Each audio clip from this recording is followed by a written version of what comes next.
Okay, ayan. So, okay na yung ating screen record. So, sabi dito sa Proverbs 6, basahin ko po ulit. Proverbs 6:6-8.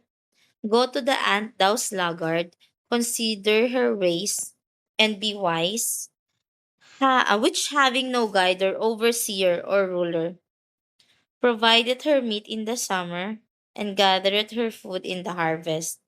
So, let's pray for our online devotion this time. So, dakilan Diyos, maraming salamat, Panginoon.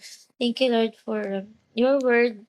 And it is another reminder for us. Help us, Lord, to really understand and apply what we have read from the Bible, your word, and help us, Lord, to understand and consider always na maging wise po kami, and also hindi po kami patamad-tamad. Help us, Lord, to always do something productive every day para po mas magamit niyo pa po sa ministry. Dahil di po kami karapat-dapat kahit sa sitwasyon na meron po kami, but we are thankful na tinutulungan niyo po kami from time to time. Lord, salamat din po sa inyong kabutihan. Bless this devotion. Thank you, Lord, for always guiding us and helping us in times of troubles and times of challenges. Help us, Lord, in understanding your word, and help us, Lord, to apply this in our everyday life. Bless this day. In Jesus' name we pray. Amen. So, sabi dito, ayan, so we have been reminded by God's word. Ayan, so na kahit nga yung mga langgam, okay, hindi sila sluggard or hindi sila lazy. Though minsan nararamdaman natin sa sobrang dami nating nagawa for the whole day, siyempre automatic mapapagod tayo. Pero kasi 'pag sinabing lazy or sluggard, yung wala ka namang ginawa, 'di ba? Wala ka namang ginawa pero parang pagod ka. Ayaw mong gawin yung dapat mong gawin. Pero for the whole day, halos parang wala ka namang ginawa. So, sabi dun, tignan mo nga yung mga langgam, araw-araw nag-iipon sila kasi 'pag dumating ang tag-ulan, wala na silang kakainin, automatic mag-e-extinct sila, mamatay sila. Kasi wala silang naipon. Napanood niyo na ba yung ant movie, yung yung tungkol sa mga langgam, tapos merong locust 'yan, mga locust, sila yung kumukuha ng mga pagkain nila, bago basta yung palabas na yon sikat yun before. If mapapanood niyo siya, maganda rin kasi may mga moral lesson tayong makikita.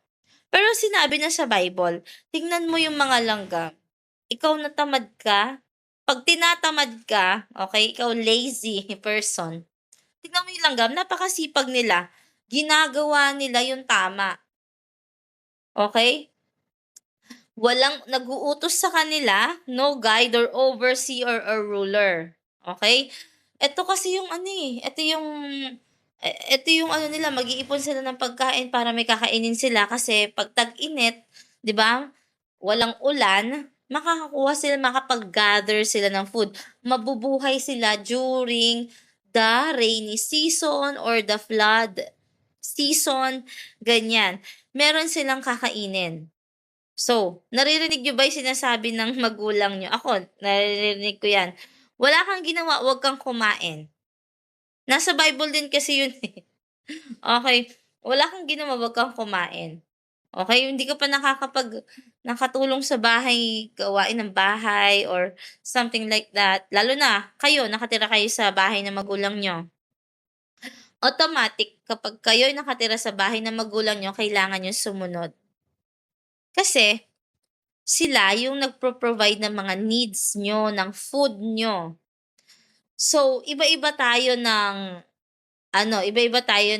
setup sa bahay, okay? Lalo na kayo mga high school, college, ayan, nakatira pa kayo sa bahay ng magulang niyo, tendency you really need to follow them because they have the authority, and that is right according to God's word. 'Di ba sabi sa Ephesians 6:1, "Children, obey your parents in the Lord, for this is right. Honor thy father and thy mother, which is the first commandment with promise. Ano yung promise? Sabi sa Ephesians 6 verse 1, that ye may have long life. Ibig sabihin, pag masunurin ka, bibigyan ka ng Panginoon ng mahabang buhay. That it may be well with thee and thou mayest live long on earth. Sabi sa Ephesians 6:3.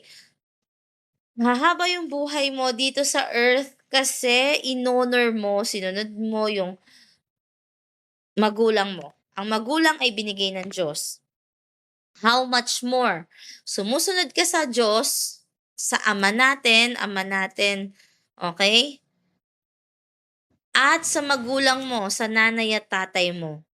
Pagpapalain ka ba ng Panginoon? Of course, because you are an obedient child of God and an obedient child to your parents, 'di ba? So, iba-iba na naman po tayo, ba't ganito po yung magulang ko, iba yung magulang niya, iba yung ganyan. So, wag mo na i-compare yung sarili mo, be thankful na meron kang family. Not like the others, they don't have their parents with them, bata pa lang sila iniwan na sila, or bata pa lang sila broken family na sila. When it comes to finances, struggling talaga sila, walang nagpapaaral sa kanila, so they need to do house chores para meron silang makain. Tutulong sila sa tita nila, 'yan. Tapos bibigyan ng baon para may baon sa school kasi wala silang magulang. Iba na may guardian lang ang meron sa kanila, may kumupkup lang sa kanila. So, you are still blessed na meron kasama niyo sila ngayon, unless kaya mong buhayin yung sarili mo, okay? So, sa panahon ngayon ng mga kabataan madaling mapagod, ayaw nila ng mabibigat na gawain or yung tinatawag na work talaga ayaw nila, gusto nila ang trabaho nila madali lang. Sinasabi ko sa inyo, wala pong madaling trabaho, lahat ay nagsisimula sa mahihirap na bagay. Kahit nga yung paggising sa umaga gusto mo pang matulog pero kailangan mong gumising kasi meron kang kailangan gawin for the day. So, ang hirap nun, but nire-remind tayo ng Panginoon na katulad ng mga langgam, okay? Katulad ng mga langgam, sila ay masisipag, matatalino, wise, okay? Kasi alam nila yung tama nilang gawin. So, sino mas magaling, tao o langgam? 'Di ba dapat tayo na tao binigyan ng Panginoon ng kaluluwa, binigyan ng Panginoon ng brain para mag-isip. Alam natin yung tama sa mali. Take initiative. Nakikita mo na parang kailangan ng tulong ng isang taong yon. Tulungan mo na. You don't need to wait na sabihan ka. Bakit? Because that is a wise personality. Yung pagiging initiative. Okay? You take initiative, tumutulong ka. Narinig niyo na ba yung salitang, if you see the need, take the lead. Okay? Hindi tayo forever member. May times na magiging leader kayo. So, paano kayo magiging good leader? So, if you want to be a good leader, you need first to be a good follower.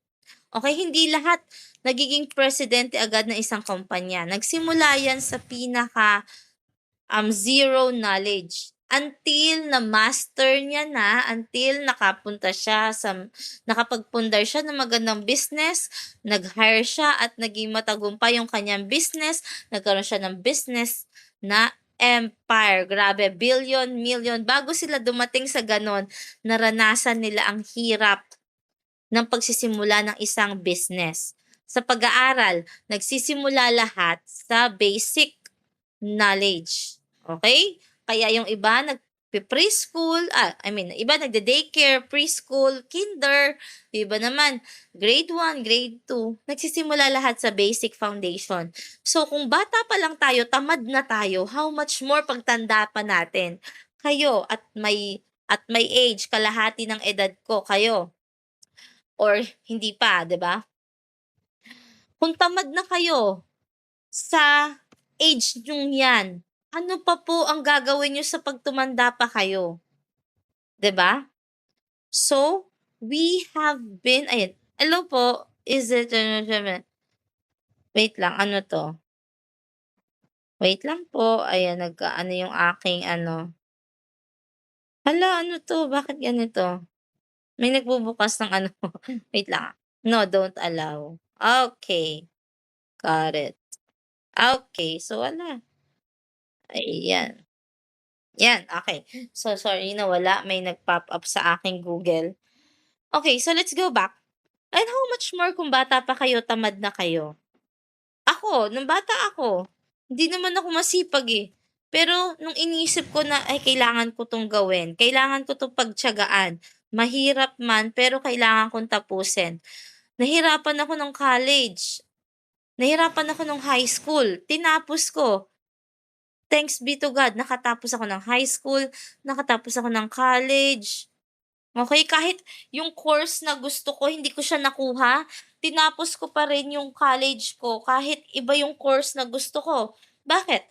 Kasi opportunity makapag-aral, hindi lahat nakakapag-aral, hindi lahat nakapag-high school, at hindi lahat nakakapag-college. Some of the people na naririnig ko yung story nila, they need to work bago sila nag-college, which is very true naman 'yan, maraming ganyan.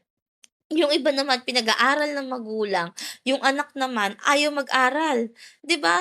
Yung iba naman may kakayanan naman mag-aral, pero yung isa naman gusto lang wala siyang gagawin, chill lang siya sa bahay, kakain, tutulog, hindi pagbubutihan yung pag-aaral, okey, hanggang bumagsak. So, may mga gano'ng senaryo. Yung iba, talaga naman pinag-aral nila yung sarili nila, at yung iba naman may nagpapaaral sa kanila. Iba-iba tayo ng setup at iba-iba tayo ng drama sa buhay. Pero anong sabi diyan ng Panginoon dito sa verse 6 to 8, yung mga langgam, gano'n napaka-wise nila, dapat tayo din, wise din dapat po tayo. Anong kabaliktaran ng wise? Fool. Okay. Sabihin 'pag hindi ka wise, foolish ka. So tayo,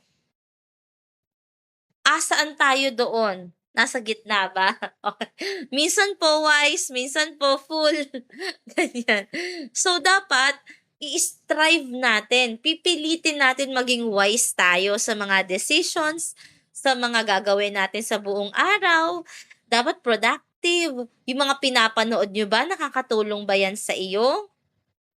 Okay, nakakatulong ba yan when it comes to your maturity? Nakakatulong ba yan, nakakapag-gain ka ba ng bagong learnings? Yung mga pinapanood niyo, yung mga games niyo, yung mga binabasa niyo sa mga gadget, nakakatulong ba yan, ang tanong? So, kung hindi yan nakakatulong, ibig sabihin hindi tayo nagiging wise, okay? So, if tayo ay wise, ano mga kailangan nating gawin? Let's help ourselves na mag-grow.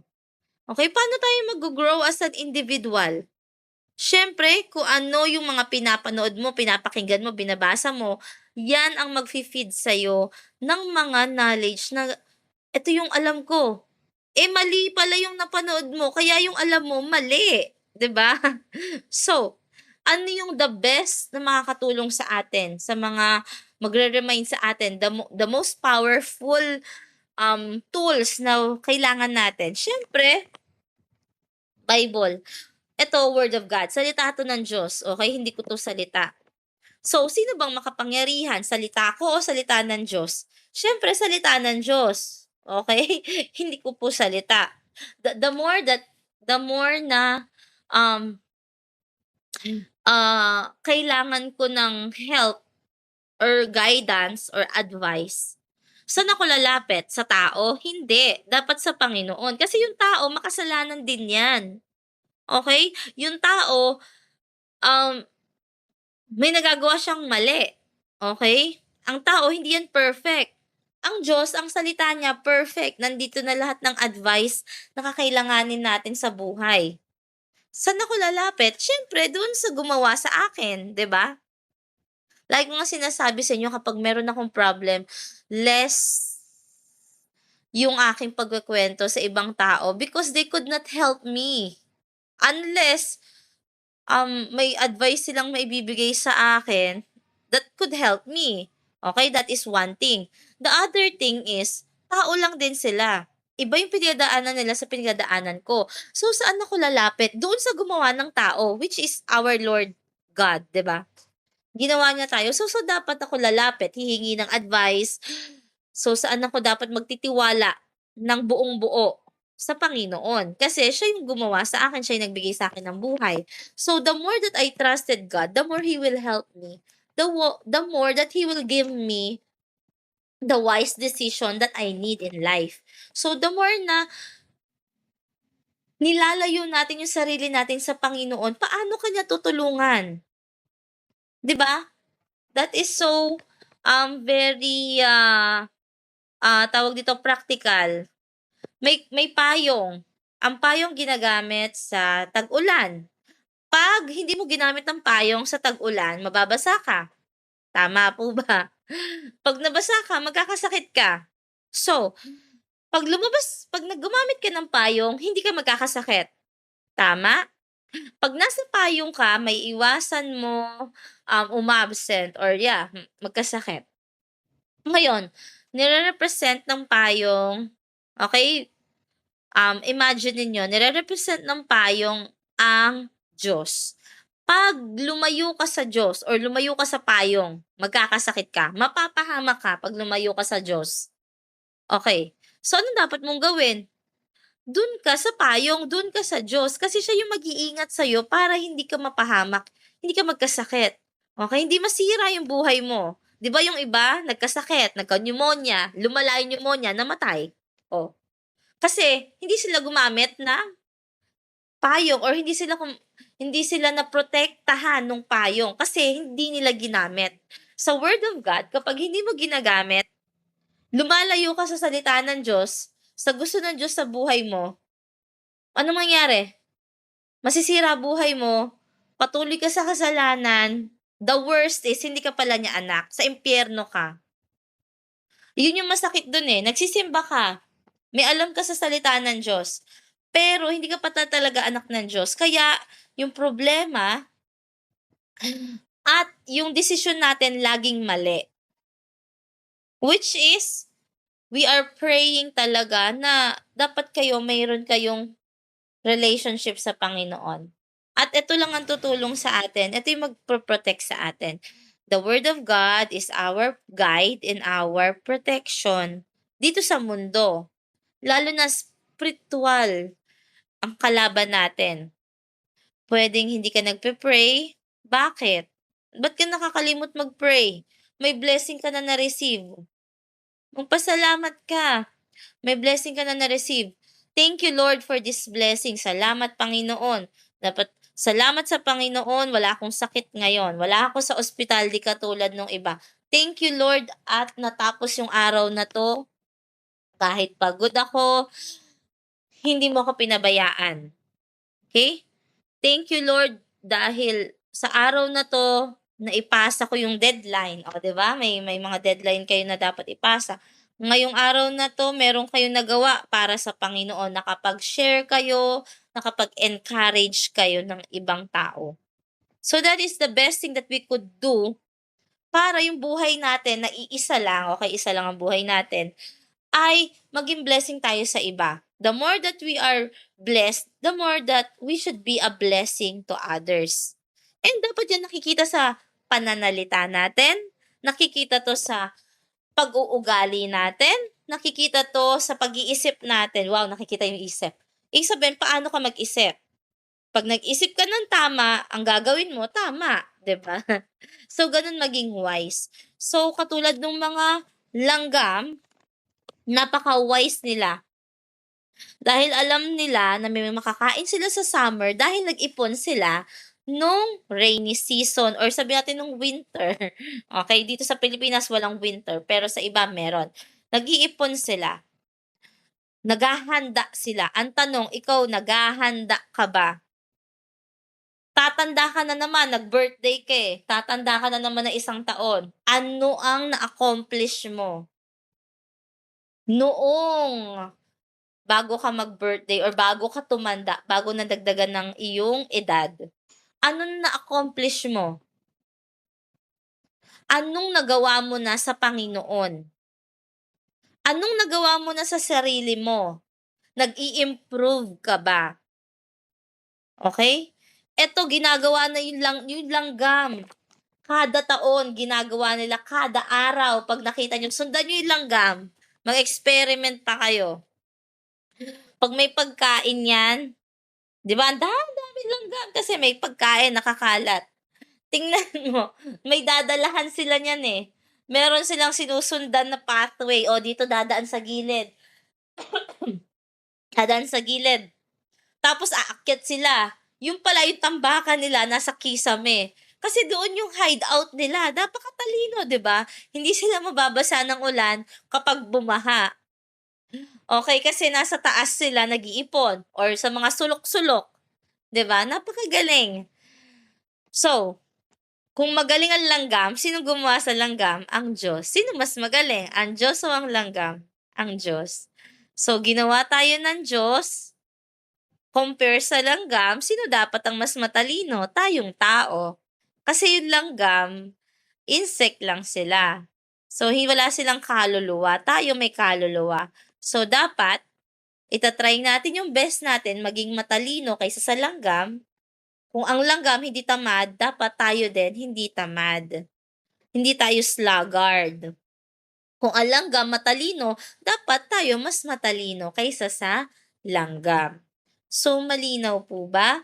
Ayan po ay reminder ng Panginoon mula sa Proverbs chapter 6, 6 to 8.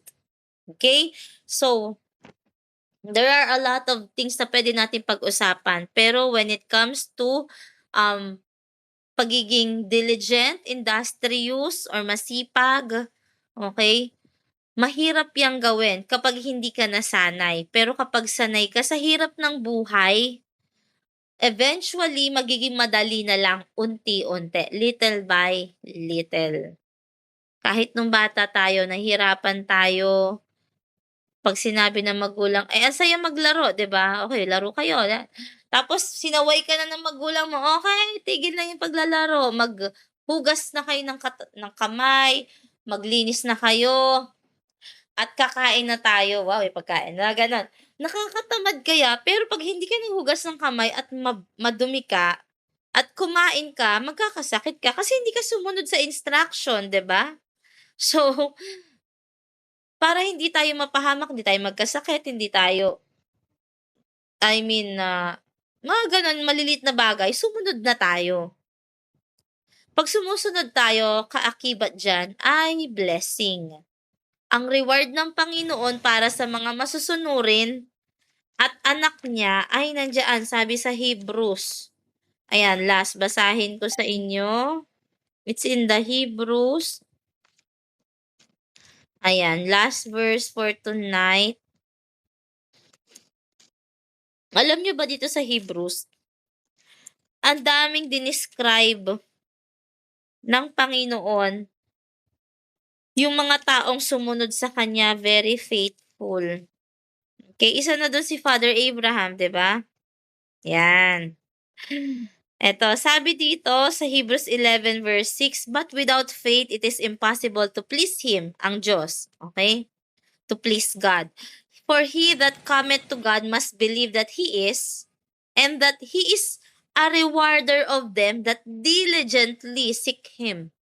Sabihin, napakasipag, napakamasunurin, diligent, very diligent. Grabe. So, ibig sabihin may reward para doon sa mga taong masisipag na araw-araw ginagawa niya yung best niya para sa Panginoon. At kung may pangarap kayo, kailangan niyong gawin yung best niyo, 'di ba? So, same with everybody na nandito ngayon. Ay, si Ma'am Andrea. Siyempre kailangan niya nag-review siya kaya nakapasa siya sa board exam, 'di ba? So, yung reward dahil naging masipag siya mag-review, nakapasa siya sa board exam. Ngayon, sa inyo, para magkaroon kayo ng awards, 'di ba, sa recognition niyo, kailangan maging masipag kayo, makatapos kayo ng high school and makatapos kayo ng college at makahanap kayo ng magandang trabaho. At kung yan ba ay kalooban ng Panginoon, ipag-pray niyo po yan. Okay? So, dun tayo nagtatapos um, sa ating online, devotion from the book of Proverbs 6:6-8. Ayan, kung anak ka ng Diyos, walang imposible sa Diyos, tutulungan ka niya, sabi sa Luke 1:37. For with God, nothing shall be impossible. Okay? Yung mga quotes na na nababasa nyo sa iba-ibang version, basahin niyo na lang yung Bible niyo, mas maganda pa kasi ito ay galing sa salita ng Diyos. Luke 1:37, for with God, nothing shall be impossible. 'Pag nasa Panginoon ka, walang imposible. 'Pag sa Panginoon mo yan ibinigay, ipinanalangin, isinorender, God will truly help us in His time. Okay? So, that will be our devotion for this evening. Ayan. So, grabe, napakaganda and another reminder for me.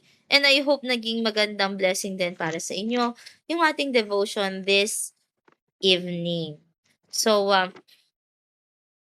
ayan. So, may ino-oversee pa ako doon sa computer. So, I could not, let us not, um, ayokong hindi tayo mag-sharing, so I will not waste your time. So, short lang 'to, I wanted to hear something from you, how God, work in your life, ayan. So, ano yung ginawa mo, pinaghirapan mong gawin, ayan. So, could you share something na pinaghirapan niyo with God's help na na-achieve niyo? 'Yan, kahit nung matatagal ng panahon. Okay, so ano yung mga pinag-pray niyo na na-achieve niyo na sa tingin niyo this is the greatest blessing that God has given you, ayan. Ano yung blessing na binigay sa inyo ng Panginoon or pinag-pray niyo talaga from the past years or past months or past days? Okay, so, let's start with Luis. Ikaw, Luis, meron ka bang mai-she-share? Andiyan pa ba kayo or tulog na kayo? Ayan, so, okey, so habang hinihintay natin si Luis, si Kirsten baka meron siyang mashi-share? Ano po uli yung tanong? Ayan, from the past week, past month, or past years, ano yung, pinaghirapan niyo or pinag-pray niyo sa Panginoon na na-achieve niyo? Ayan. Clear po ba yung sound ko, ate? Yes. Ayun po. Para sa akin po yung sa school po. Kasi po, nung grade 11 po ako noon, hindi ako nakasama sa with honors ng first quarter. Mm, Tapos, pinag-pray ko siya, sabi ko, Lord, gusto ko man lang ma-experience ulit, makaano.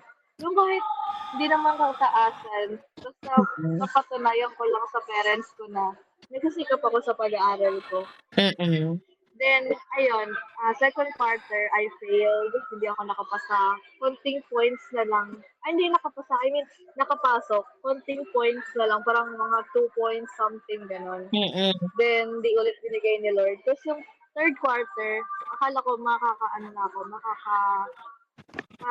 makaka-achieve ko na yung gano'n. Pero hindi pa din ako nakapasok. Pero mm, yung nawalan na ako ng ano, sabi ko, tatanggapin ko na nga lang, Lord, nakulang talaga gano'n. Pero nung fourth quarter, doon po ako nakasama sa with honors. Tapos mm, nakasama po ko sa recognition. oo. Tapos nakuha ko po yung technique sa pag-aaral ng grade 12 Hmm, hanggang sa ano po, na-adapt ko siya. Nanood ako sa YouTube, nagbasa ako ng mga libro kung hmm, paano ko kung paano ko maano yung study habits, yun. gano'n. Tapos, siyempre, ano din, yung prayers din. Talagang sabi ko, Lord, ano, promise, Lord, magiging mabuti na ako. Joke lang.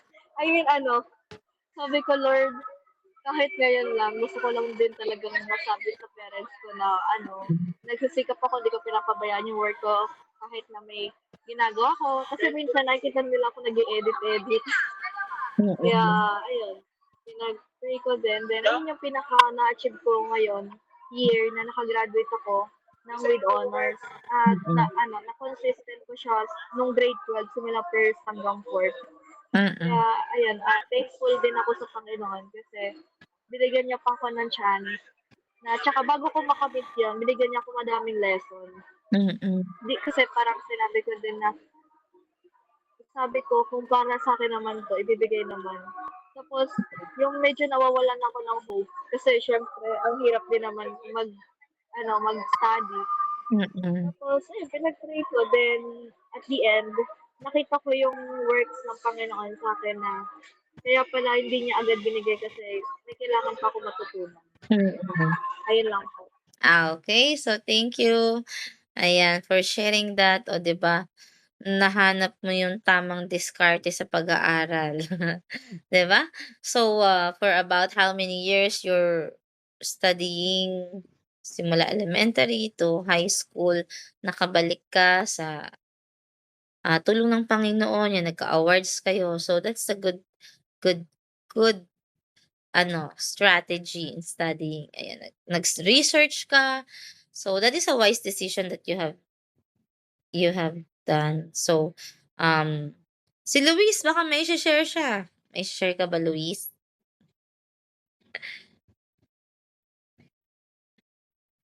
Ayan. So, and 'yan, quarter na. So, kung walang may share si Luis, it's okay.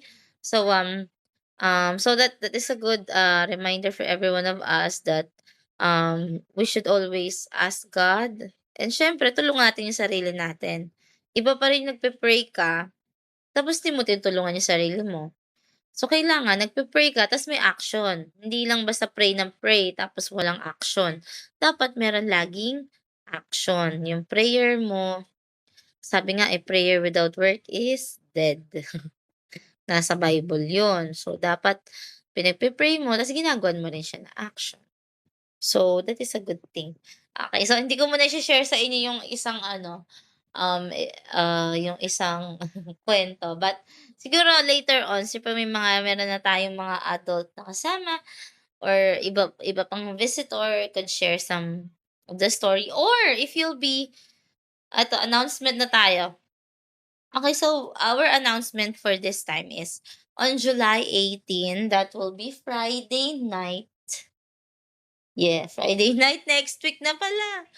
Okay, so Friday night, ayan. So pinagpaalam ko na 'to. We'll have our prayer vigil dito po sa, sa VBC facility sa third floor, Kids City. Okay, so hoping na makasama kayo. Ayan, so mag-start tayo ng 8 to 12. 8 to 12 midnight prayer vigil, 'di ba? Ginawa na natin 'to sa Kalamba nung first quarter, 'di ba, ng taon. So, it's already second quarter na. So, sakto yung prayer vigil natin, it's on July 18, Friday night. And kapag maganda yung panahon on July 19, Sabado, we'll have our, sports fellowship dito po sa facility. Um And then we have groups na. Actually, nakapag-meeting na kami last week. Hindi ko pala na-send yung groupings, ang saya. So you could invite your friends. Okay, hindi lang 'to limited sa high school. Siyempre alam niyo naman lagi invited ang college and working sa ating mga activity. Ngayon siyempre upon their availability. So if they are not available, siyempre natin sila makakasama or they could join the prayer vigil, and sa morning tayo-tayo na yung matitira, yung mga available na maka-join sa ating fellowship. At the same time, we will talk about the, spiritual gift and love language. I don't know if you have taken that test dati. So I will, I will try to, back-read yung mga spiritual gift niyo. At kung wala pa kayo, maganda umattend kayo ng malaman niyo. Spiritual gift and love language na makakatulong sa bawat isa sa'tin on the fellowship next Friday. 16. Ayan, tsaka si Luis nandito. Okay, so yun lang ang ating announcement. Thank you for being here. Ayan, mag-screenshot na lang ako ng ating picture. Ayan, picture tayo. Hindi ko ma-screenshot. Wait lang, paano ba ito i-screenshot? Naka-screen record. Kamay. Tatlong kamay ba to? Hindi naman. Ito. Okay, Sam. Ayun, nakatulala ako doon. Okay, 1, 2, 3. Kaya niyo ba mag-open ng camera? Siyempre sabi niya, "Di ako mag-open ng camera." Ayun si Luis! Okay, wait lang. Ay, sige lang yung kapraso kong bangs. Tintin. Tintin, are you there yet? Are you there? Okay, so wait lang. Nag-message ako. Ano ba 'tong bangs ko? Anyway.